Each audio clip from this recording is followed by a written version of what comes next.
안녕하세요. 소울쿠키입니다.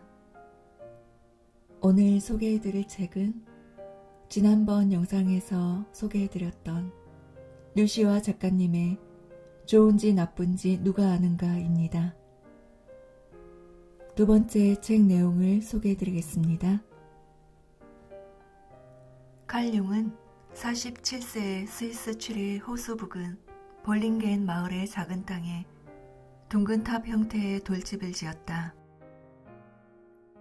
자신을 후계자로 지명한 프로이트와 결별한 후 학문적으로나 정신적으로나 방향상실 상태인 동시에 완전히 허공에 떠있던 무렵이었다.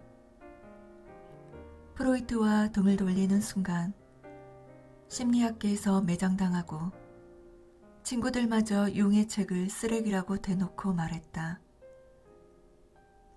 그러나 융은 자신이 더 중요하다고 여기는 것을 따르기로 했다. 돌집은 융에게 새로운 인생의 출발이었다. 처음에는 단순한 형태였으나 평생에 걸쳐 조금씩 부속 건물을 버텨나갔다. 이 돌집은 곧 융에게 내면의 성소가 되었다. 그곳에서 누린 휴식과 재생은 강력했다. 1년에 몇 달씩 그곳에서 지내며 돌에 글씨를 새기고 영적 깨달음의 상징인 만다라를 그리는 한편 자신의 꿈을 분석하는 글을 쓰고 사상을 다듬었다. 생활은 원시에 가까울 만큼 문명을 배격했다. 마루도 카펫도 깔지 않고 울퉁불퉁한 돌바닥을 그대로 사용했다. 흙 가까이 살려고 노력하고 직접 나무를 베고 음식을 만들고 감자를 캤다. 나는 전기 없이 살면서 화덕에 불을 피우며 지냈다. 저녁에는 등잔을 켰다. 수도가 없어 우물에서 물을 깃고 장작을 패 먹을 것을 조리했다. 이런 소박한 일은 인간을 소박하게 만든다. 하지만 단순하게 지내기란 얼마나 어려운 일인가. 융은 7시에 일어나 냄비와 프라이팬에게 인사를 건넸다. 아침 준비에 오랜 시간을 보냈으며 식사는 커피와 소시지, 과일, 빵이었다. 오전 2시간은 언제나 지필에 몰두했다. 그 후에는 그림을 그리거나 명상하고 주변 언덕을 산책하고 편지에 답장하면서 오후 시간을 보냈다. 그리고 밤 10시가 되면 잠자리에 들었다. 융에게 볼링겐의 돌집은 단지 일상으로부터 탈출하기 위한 휴식처가 아니라 연구에 더욱 몰입하게 해준 공간이었다. 단순하게 이를 데 없는 이곳에서 융 심리학의 대표저서, 기억, 꿈, 회상이 집필되었다. 평일에는 추리대학 연구실에서 많은 환자들을 만나고 방문객과 업무에 붙들려 살았지만 주말에는 어김없이 호숫가로 돌아가 직접 살림과 청소를 하며 원시적인 방법을 고수했다. 중간에 그토록 꿈꾸던 인도를 여행하고 미국을 방문해 푸에블로 인디언의 생활을 연구한 것을 제외하면 그의 역작 대부분이 이 돌집에서 쓰여졌다. 하지만 융은 자기만의 그 성소를 그저 탑이라 불렀다. 이곳에서 나는 나 자신이 사물과 풍경 속으로 스며들어가 각각의 나무 속에, 출렁이는 물결 속에, 구름 속에, 오가는 동물들 속에, 그리고 변화하는 계절들 속에 살아 존재한다는 느낌을 받는다. 라틴어에서 레푸기움은 피난처, 휴식처의 의미이다. 원래 레푸기움은 빙하기 등 여러 생물종이 멸종하는 환경에서 동식물이 살아남는 장소를 말한다. 빙하기 때 살아남는 생물들처럼 자신의 존재를 잃지 않을 수 있는 곳. 그곳이 바로 레푸기움인 것이다. 융에게 평화롭고 창조적인 삶의 중심이 되어준 진정한 레푸기움이었다. BBC 기자가 찾아갔을 때 논언의 융은 그곳에서 주기적으로 단순한 생활을 하지 않았다면 학문적인 성취를 이루지 못했을 것이라고 회고했다. 볼링겐에서 나는 진정한 삶의 한복판에 있었으며 나 자신과 가장 가까워졌다. 나에게 그곳은 내 영혼에 몰두한 장소였다. 융에게 그러했듯이 레푸기움은 단순한 쉼터 이상이다. 우리의 영혼과 세상 사이에는 거리가 있으며 많은 장소들은 용도 이상의 어떠한 곳도 되지 못한다. 그 거리가 사라지고 내가 피상적으로 존재하거나 이방인처럼 느껴지지 않는 곳. 그래서 무슨 의식을 행하듯 종종 찾아가고 싶은 장소가 있다면 자신의 레푸기움을 발견한 것이다. 나는 몇 해의 여름을 라다크 지방에서 지냈다. 현지인 친구 릭진 추비가 제공해준 2층 방은 큰 선물이었다. 인더스강의 진흙 벽돌로 지은 라다크 전통 양식의 집으로 방 안에는 나무 침대 하나와 작가인 나를 배려해 릭진이 구해다 놓은 책상과 나무 의자가 전부였다.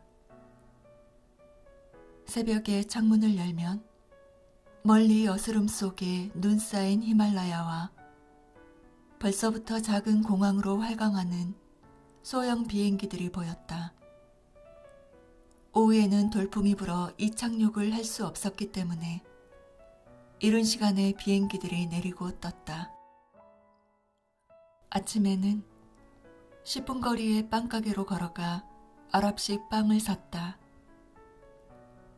도착한 며칠은 산소 부족으로 그 길을 오르내리는데도 숨이 찼다. 둥근 진흙 화덕 안쪽 벽에 밀가루 반죽을 붙여 납작하게 구워내는 빵은 값이 싸고 맛이 있었다. 릭진의 아내가 만든 그 지역 특산품인 살구잼을 발라 버터티와 함께 먹었다. 무슬림 주민이 많아 빵가게에는 늘 줄을 섰다. 나는 라다크어를 몇 마디밖에 할 줄 몰랐기 때문에 매일 봐도 눈인사만 주고받았다. 아침을 먹은 후에는 맞은편 언덕의 불교 사원에 가서 앉아있거나 거기서부터 능선을 따라 한두 시간 산책을 했다. 그리고 돌아와서는 도랑을 따라 힘차게 흐르는 눈 녹은 물로 몸을 씻고 옥상에서 햇볕을 쬐며 책을 읽거나 글을 썼다. 저녁에는 그 집 부엌에서 라다크 주식 중 하나인 추더이라는 수제비를 만들어 먹었다. 현지인들의 집에 초대받아 갈 때도 있었다. 그리고 일주일에 한 번은 근처 마을들을 여행했다. 산악 지역답게 어둠이 빨리 내려 늦어도 9시에는 잠자리에 들었다. 텔레비전도 없고 전화도 거의 사용할 일이 없었다. 그런데도 마음과 영혼이 충만했다. 한 번은 북인도 다람살라에서 겨울을 났다. 달라이 라마가 머무는 곳이라서 불교 순례자들과 전 세계에서 온 여행자들이 북적이지만 고산지대답게 추운 겨울에는 한산했다. 300개의 계단을 올라 더 위쪽에 다람콧이라는 곳에 갔다가 그곳에서 내려다 보이는 풍경과 넉넉한 햇빛에 반해 방을 얻었다. 지금은 그곳마저 게스트하우스들과 카페들이 점령했지만 당신은 민가밖에 없어서 고즈넉함 그 자체였다. 아침에는 다시 300개 계단을 내려가 식당에서 티베트 빵을 사오고 저녁에는 나뭇가지로 불을 지펴 칼국수 비슷한 툭발을 만들었다. 어느새 별들이 떴고 그 별빛 신호를 따라 산기슭의 집들이 하나둘 불을 켜는 것을 감상했다. 방에 난방 시설이 없는 탓에 아침에는 밖으로 나가 해맞이를 해야 몸이 녹았다. 원숭이들과 초록색 앵무새들도 햇빛을 쬐러 모였다. 안개가 걷히고 날씨가 좋은 날에는 더 위쪽으로 올라가 만년설을 구경했다. 카메라 렌즈보다 눈이 먼저 열렸다. 숙소 주위에는 산책로가 많아 매일 발걸음을 유혹했다. 그리고 정해진 시간만큼은 방에 앉아 글을 썼다. 생활비는 거의 들지 않았다. 단순한 생활과 음식이 나를 단순하게 만들었다. 그리고 그 단순함이 나를 나 자신에게 가까워지게 했다. 그 삶은 타인이 이해할 수 있는 것이 아니었다. 순전히 내 영혼에 관한 일이었다. 꼭 필요하지 않은 일과 만남들이 줄어들면서 기쁨은 늘어났다. 사치가 문화를 창조하기도 하지만 소박함은 정신을 창조한다. 그곳에서 나는 사원들을 들여다봤고 신상들을 보았고 그런 다음 나 자신 안에서 성소를 발견했다. 기억, 꿈, 회상에서 융은 말한다. 사람들은 점점 커져가는 부족감, 불만족, 불안 심리에 떠밀려 새로운 것을 향해 충동적으로 돌진한다. 현재 가지고 있는 것으로 살지 않고 미래가 약속해주는 것들의 의지에 살아간다. 모든 좋은 것이 더 나쁜 대가를 치르고 얻어진다는 사실을 인정하지 않는다. 눈부신 과학의 발견이 우리에게 재앙을 가져온다는 것은 더 말할 필요도 없다. 그것들은 전체적으로 인간의 기쁨, 만족 또는 행복을 증가시키지 못한다. 예를 들면 시간을 단축하는 조치들은 불쾌한 방식으로 속도만 빠르게 해 전보다 더 시간이 부족하게 만든다.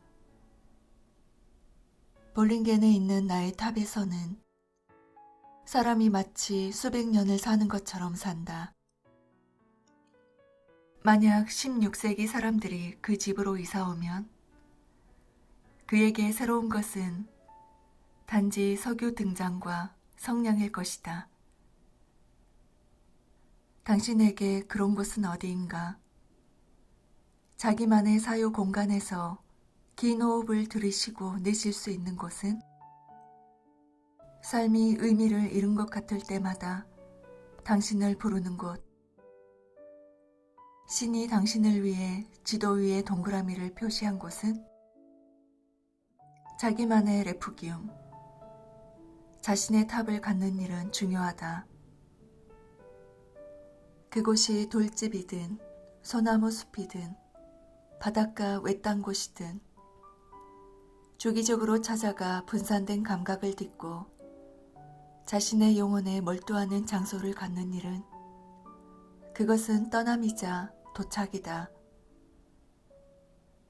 그곳에서 당신은 다른 사람이 되기를 멈추고 오로지 자신의 모습으로 존재한다. 자신의 본 얼굴을 감추느라 우리는 너무 많은 시간을 허비한다. 자신의 레포기움에서는 타인을 위해 표정을 꾸밀 필요가 없으며 외부의 지나친 소란으로부터 자신의 영혼을 지킬 수 있고 당신을 움켜쥐었던 세상의 요구에서 벗어난다. 그때 당신은 내면의 성소와 연결된다. 그것은 지혜와 신뢰의 순간이고 얼음이 아니라 물이 되는 순간이다. 내면의 성소에서 당신은 힘의 원천과 연결되어 다시 세상 속으로 돌아온다. 당신은 단단히 오므렸던 봉우리를 열고 자신의 향기를 숨쉰다. 엘리자베스 아펠이 시에 썼듯이 꽃을 피우는 위험보다 봉우리 속에 단단히 숨어 있는 것이 더 고통스럽다는 사실을 알기 때문이다.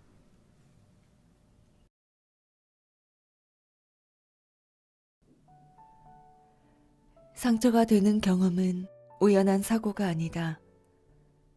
자기 존재의 방향을 찾기 위해, 즉 삶을 진지하게 살기 위해 당신이 인내심을 갖고 기다려온 기회이다.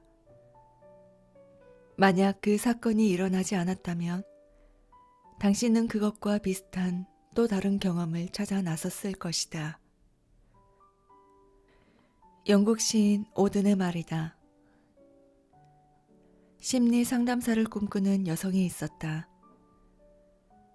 유복한 가정에서 자란 그녀는 마음의 상처로 고통받는 사람들을 치유해주는 일을 하고 싶었다. 대학을 졸업하고 남부럽지 않은 결혼 생활을 이어가던 중 꿈을 실현하기 위해 심리상담 대학원에 입학했다. 그리고 곧 불행이 닥쳤다. 하나뿐인 아들이 갑자기 쓰러져 병명도 모른 채 숨을 거두었다. 아픔이 채 가시기도 전에 남편의 불륜을 알게 되었다. 비난과 원망의 소리를 외면한 채 남편은 그냥 그녀를 떠나버렸다. 그리고 10개월 후 아버지의 장례식을 치르게 되리라고는 꿈에도 생각하지 못했다. 그녀가 그토록 의지하던 언제나 바람막이가 되어준 보호자가 사라진 것이다. 목까지 차오른 슬픔을 누리며 그녀는 자신에게 일어난 일들을 되새기고 또 되새겼다. 시간을 거꾸로 돌리면 마법처럼 그들 모두가 되돌아올 것만 같았다. 이제 그녀는 누구의 엄마도, 누구의 아내도, 누구의 딸도 아니었다. 자신이라고 여겨온 정체성들이 모두 사라져버리자 생애 처음으로 진지하게 존재의 의문에 맞닥뜨렸다. 삶의 거센 파도가 너는 누구인가라는 질문을 그녀에게 던진 것이다. 그녀는 차츰 슬픔의 배경에 있는 자기 존재에 귀를 기울이기 시작했다. 거짓으로 위안받는 것보다 진실 때문에 상처받는 것이 낫다는 것도 깨달았다. 현재 그녀는 대학원 수업과 혹독한 인생 수업을 거쳐 심리치료사로 일하고 있다. 나는 아프지만 당신은 괜찮아요? 하고 묻는 이가 바로 융이 말한 운디드 힐러, 상처 입은 치유자이다. 치유는 파도로도 온다. 파도는 쓰러뜨리기도 하지만 다시 쳐서 일어나기도 한다. 몸이 카레에 베이면 영적 치유 시스템이 즉각적으로 동원되어 이전보다 더 활발하게 살아난다고 한다. 피아니스트들의 피아니스트라 불리는 머레이 페라이어는 전성기인 40대 중반 예기치 않은 역경을 만났다. 악보의 오른쪽 엄지손가락을 베었는데 대수롭지 않게 여겼다가 염증이 약화되어 손가락뼈에 변형이 생겼다. 2번이나 대수술을 받느라 몇 해 동안 피아노를 떠나 있어야만 했다. 피아니스트에게 피아노를 칠 수 없는 것은 암흑이나 다름없다. 그러나 페라이어는 이 시간 동안에 상상할 수 없을 만큼 성장했다고 말한다. 건반 옆을 떠나 처음으로 음악에 대해 폭넓게 생각할 시간을 갖게 되었고, 작곡가가 무슨 생각으로 음을 적었을지 고민하면서 해답을 발견해 나갔다. 그리하여 다시 연주를 시작했을 때에는 한 차원 높이 성장해 있었으며 더 명상적이고 관조적이 되어 건반 위의 음유 시인으로 불리게 되었다. 재기 후 연주한 바흐의 골드베르크 변주곡은 빌보드 차트에 15주나 오르는 사랑을 받았다. 그의 연주에는 고난을 이겨낸 인간이 신에게 감사드리는 마음이 담겨 있었다. 베토벤의 월광 소나타에 대해 프라이어는 가슴 시린 해석을 내린다. 많은 학자들이 월광 소나타는 달빛과는 상관없다고 사람들이 만들어낸 이야기라고 생각했다. 그런데 한 경매에서 이 곡을 작곡하기 직전 베토벤이 쓴 에올리언 하프를 사야겠다는 메모가 발견되었다. 바람이 하프의 현에다 소리를 만들면 바람의 시인 아이올로스가 음악을 연주하고 있다고 생각되는 것이 에올리언 하프였다. 로미오와 줄리엣처럼 젊은 연인이 세상을 떠나면 달빛만 있는 행성에 간다는 전설이 있다. 이들이 사는 고독한 섬과 같은 슬픔이 에올리언 하프를 울려 우리에게 전달된다는 생각을 베토벤은 월광 소나타에 담은 것이다. 모든 상처에는 목적이 있지 않을까? 어쩌면 우리가 상처를 치료하는 것이 아니라 상처가 우리를 치료하는지도 모른다. 상처는 우리가 자신의 어떤 부분을 변화시켜야 하는지 정확히 알려준다. 돌아보면 내가 상처라고 여긴 것은 진정한 나를 찾는 여정과 다르지 않았다. 삶의 그물망 안에서 그 고통의 구간은 축복의 구간과 이어져 있었다. 축복은 프랑스어 상처 입다와 어원이 같다. 축복을 셀 때 상처를 빼고 세지 말아야 한다. 작자 미상에 누군가 말했듯이 인생은 폭풍우 속에서 어떻게 살아남을 것인가가 아니라 빛 속에서 어떻게 춤을 추는가 하는 것이다.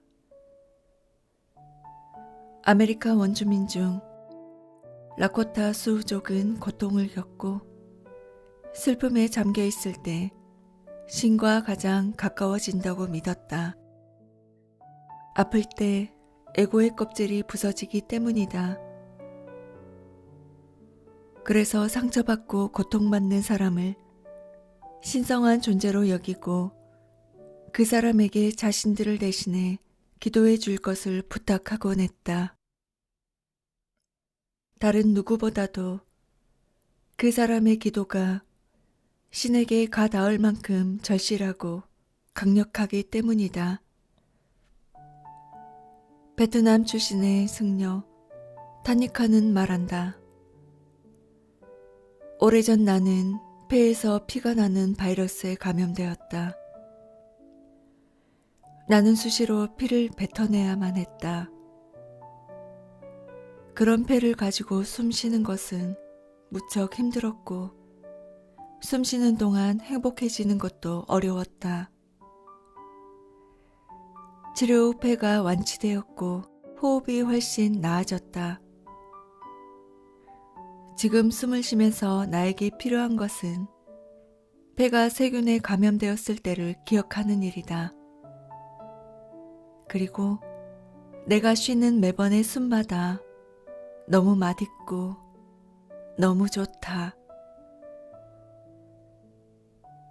삶이 우리를 밖으로부터 안으로 불러들이는 방법이 상처가 아닐까? 상처 없이 진정한 나를 발견할 수 있고 삶의 방향을 찾을 수 있으면 더없이 좋을 것이다. 하지만 영혼은 스스로 고난이 필요한 시기를 아는 듯하다. 우리의 삶이 상처보다 크다는 것도